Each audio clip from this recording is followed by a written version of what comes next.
Essentially, today is a day all about wellness and well-being, talking about what that means for the everyday person and really finding tools to help people deal with burnouts and just find ways to live their best lives.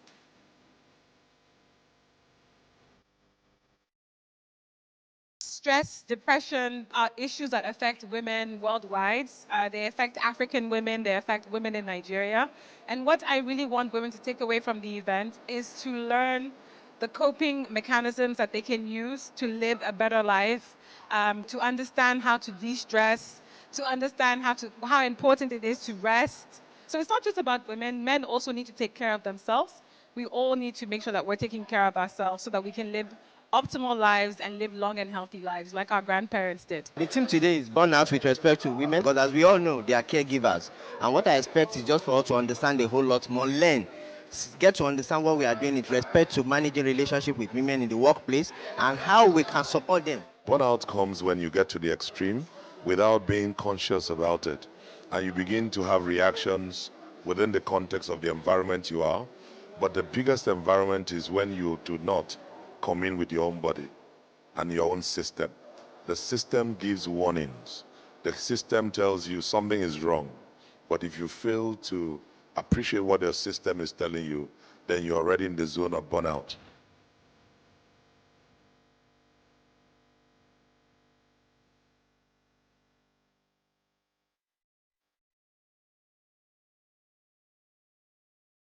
COVID lockdown for me was like a holiday, right? It was a breeze, and I found that for once I was just unapologetic about taking a break because I couldn't do anything, I couldn't go anywhere, right? And so it was in that time that I started to think about the G Center, and I started to think about when I come out of it, when we all come out of this, how can life be different? Women now work as hard as men, but we still have the pressure of taking care of the kids, giving back to the kids, and taking care of the home front. So even though roles have changed a lot over a couple of decades and even centuries, right, where the men go out to farm and they're doing all the hard work, now the women are farming too. Now the women are doing the hard work too, even sometimes more than men, right? And so because of that, I come to find that the pressure is a bit more with the women, because again, there's a lot of societal expectations for women. When I see a woman that used to be absolutely brilliant, always radiant, and then she starts coming in low cut, her hair starts turning grey, and she starts wearing things that she never used to wear. So I start checking the people around, and I try to single her out. I've read a lot about that theory of singling out that person from the crowd. I'm most likely going to touch on your table, check on you, how are you doing? If you have a child, I'm most likely going to visit. If you're getting married, I'm most likely going to be there no matter how far the journey is. In life, it's like a race. When someone is running, somebody is actually, you can't run it forever, you get tired. And when your ability to know how to pace yourself, so that when you are relaxed, somebody take the race. If you don't know to now say, hey, where am I showing my women? What do I need to prioritize now? Heaven will not fall.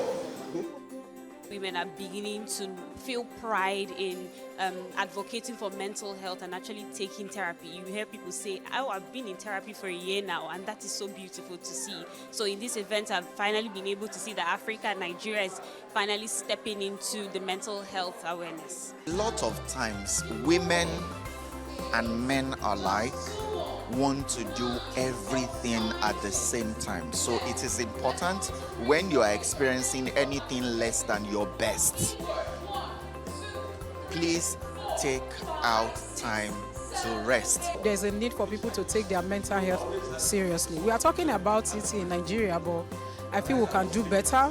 Programs like this brings more awareness to mental health, and people can easily access therapy. I mean, people usually feel like it's so difficult to get help, to get counseling, but it's easy now. Like, just pick up your phone and talk to someone. You are not alone.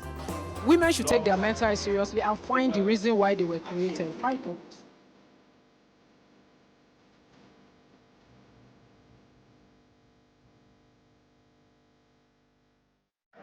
Oh, such a great event over the weekend, the Colors of Wellbeing focused on issues like mental health, just overall well-being, being much more well-rounded as a people. And I think some amazing speakers there. One of our friends, our experts that comes on the show, Dr. Tolu Okoegare, was the convener of that particular event, and I have a feeling it went really well, and we're so glad that there are events like this happening all the time. We on Wake Up Nigeria are actually very well-being focused, even with our topics that we pick on nutrition, on health, on parenting. We always try to be very well-rounded, and this is our 7th anniversary. One more time. And yeah, we would love to also recognize and acknowledge the fact that, people at home, sometimes they're going through stuff, and they tune in and they get to see our smiles on our faces and sometimes assume that we are all A-okay as well, that we we plaster these smiles on and we come looking all good, all made up, but y'all don't even know. I'm okay. But yeah, like you said, events like that are quite important, and I had PCOS also there, a number of issues that affect women and all of that. Yeah. We are, as a nation, we are in sort of what I'll call a transition phase there. We have a lot of expectations, and that is, you have to take care of your mental health. I spoke to someone, and we're talking about therapists in Nigeria, and they said, look, generally, that the therapy industry in Nigeria would need some sort of upgrade because it would seem as though it's not up to standard. I don't know about that. As though? Yes, it would seem as, because yes, I mean, I'm talking about people that have gone to therapists and the people that have also, maybe outside the country, they've also had therapy. That's talking about oral therapy. Let's be, because there's physical therapy, also physiotherapy, as it were. I'm talking about oral therapy when it comes to issues and having to talk and all of that. And but whichever way, you have to find a way to ensure that your mental health is, you hold it down. Now, not everybody who has mental health issues, is willing to talk about it, and not everybody is willing to share or ready to actually express themselves. So it can be a challenge when you go for therapy and you're not able to find the solution you need because you already have a solution in mind. When you go for therapy, most people don't realize that you're supposed to go with an open mind and simply, in quotes, go with the flow. But if you already have your own expectations before going, you would not get the results you're looking for, because therapy is supposed to help you broaden your mind, widen your horizon, and help you reach a better result. Yeah. And talking about mental health issues, the reality is several people are suffering from different degrees, different levels of mental health issues. And that's why something that you see as normal, someone else sees it as eccentric.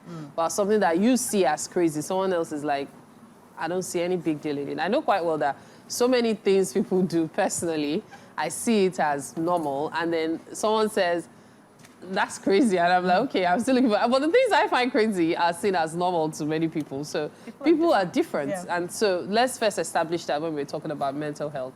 So when you have your thoughts on something, don't go crazy trying to force your own beliefs on anybody, because that's usually the problem.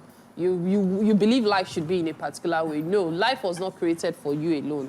It's not about you alone. People are different. People have their own personal beliefs. They have their own way of life and all sorts, okay? Yeah. So that's one way to deal with your mental health. Ensure that you're as accommodating as possible, not to the point of foolishness, but at least to the point of reasoning. I was waiting for that. Yeah. I was waiting for rolling off that. Rolling off what Mary says about, people being different, right? And how, one person's meat can be termed as another man's poison. So recently, I've actually been confronted with several situations that have made me actually evaluate what I literally think as normal and what a lot of people actually think is normal, especially in this climb. So I've watched like several movies, and like yesterday I was watching Worst Roommate Ever. It's not a movie, it's a documentary actually, on how roommates literally unlive their roomies and things like that. And I literally realized that, a lot of things that we actually see as normal, for instance, snapping at someone. Snapping like... If you literally... snapping. Like literally having, like, snapping at someone, even if it's literally just for a split second. It's not seen as it's not a normal thing. It's actually not a normal thing. But here, so people pride, like, having, like, It's literally meant to be a conversation. Do you understand? Like, oh, area view, MR view, and everything. These are things that people literally get arrested for, or literally get like restraining orders for. Yeah. Wow. Yes, and like for actually, yeah, because literally at that point, they tell you 5 minutes of madness, 2 seconds of madness. Do you understand? Yeah. So my point is, a lot of times talking about wellness, mental health, and everything, for you to be able to get to that point where you snap, that means there's something that is overflowing, Yes. right? But like in this climb, it's kind of a normal thing. So it's not. My point is that it's not as if you're never meant to snap in your whole life. But then again, it will be understandable if it's that it's done over a period of time where you've accumulated. But here it's like every other day. Just Road rage is considered normal. Yeah. Road rage, do you understand? Around here. So my point, I think what I'm driving at is how I mean, a lot of things happening around us affects us in such a way that we see certain things that literally other people consider, or normal people consider, as probably like a mental situation that should be checked. Then again, mental situation doesn't mean you're mad. Or, do you understand? Or you should be on the road, things like that. We could also say environment, really. Yeah, environment literally Yes. affects a lot of things. And I think...